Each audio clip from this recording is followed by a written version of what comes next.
Good morning, السلام علیکم بچوں۔ آج ہم لوگ ایک قواعد کا نیا ٹاپک یعنی نیا جو سبق ہے وہ لے کر حاضر ہوں۔ آپ دیکھ رہے ہیں آپ کے اسکرین پہ لکھا ہوا ہے کمپاؤنڈ ورڈ یعنی مرکب الفاظ۔ مرکب الفاظ کو ہی اردو میں انگلش میں کمپاؤنڈ ورڈ کہتے ہیں۔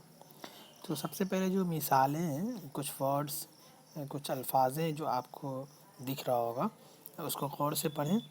پہلا جو سینٹنس ہے گھوڑا گاڑی، اسی طرح دوسرا ہے ڈاک گھر، اس کے بعد ہے پن چکی، عبادت خانہ، شیش محل، گھڑ سوار۔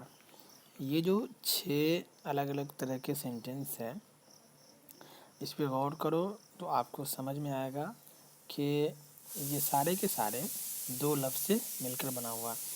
اگر آپ پہلے سینٹنس میں گھوڑا کو الگ کر دو، گاڑی کو الگ کر دو، تو پھر وہ دونوں کا الگ الگ معنی ہو جائے گا۔ اب ڈاک کو الگ کر دو، گھر کو الگ کر دو، تو یہاں ہر مثال میں 2 لفظ آئیں۔ 6 ایگزامپل دیا ہوا، 6 میں الگ الگ طرح کے 2 لفظ آئیں اور دونوں کے اپنے خود معنی ہیں۔ جیسے گھوڑا گاڑی، گھوڑا گاڑی میں گھوڑا ایک جانور کا نام، یہ ایک جانور ہوتا ہے، اور گاڑی ایک خاص چیز ہے، لیکن دونوں کے ایک ساتھ آنے سے جو نیا لفظ گھوڑا گاڑی بنا ہے وہ ایک تیسری چیز کا نام ہو جاتا ہے۔ گھوڑا کا معنی تو کسی جانور ہوا، گاڑی کسی بھی گاڑی کو کہتے ہیں، لیکن جب گھوڑا گاڑی ہو جائے گا، اس کا مطلب جو گھوڑا لے کر ٹانتا ہے جس گاڑی کو، اسی کہتے ہیں ٹم ٹم کو گھوڑا گاڑی۔ پن چکی، پن چکی میں پن لفظ ہے، پانی کا مختصر روپ ہے، یعنی پن مینس پانی ہوتا ہے، اور چکی ایک مشین ہے جیسے آٹا چکی۔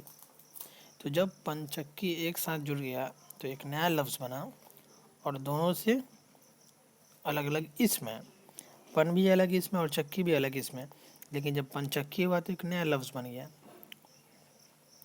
تو اس کی تعریفیں کیا ہوگی؟ 2 مختلف معنی رکھنے والے لفظوں کے ملنے سے جو نیا لفظ بنتا ہے اسے مرکب لفظ کہتے ہیں۔ یعنی 2 مختلف معنی، الگ الگ معنی رکھنے والے 2 لفظوں، اور جب دونوں مل کر کے کوئی نیا لفظ بنتا ہے تو اسے مرکب الفاظ کہتے ہیں۔ تو اس طرح سے آپ کو سمجھنا پڑے گا کمپاؤنڈ ورڈ جو انگلش میں آپ لوگوں نے پڑھا ہے اسی کو یہاں امپلیمنٹ کرنا ہے اردو میں بھی، مرکب الفاظ۔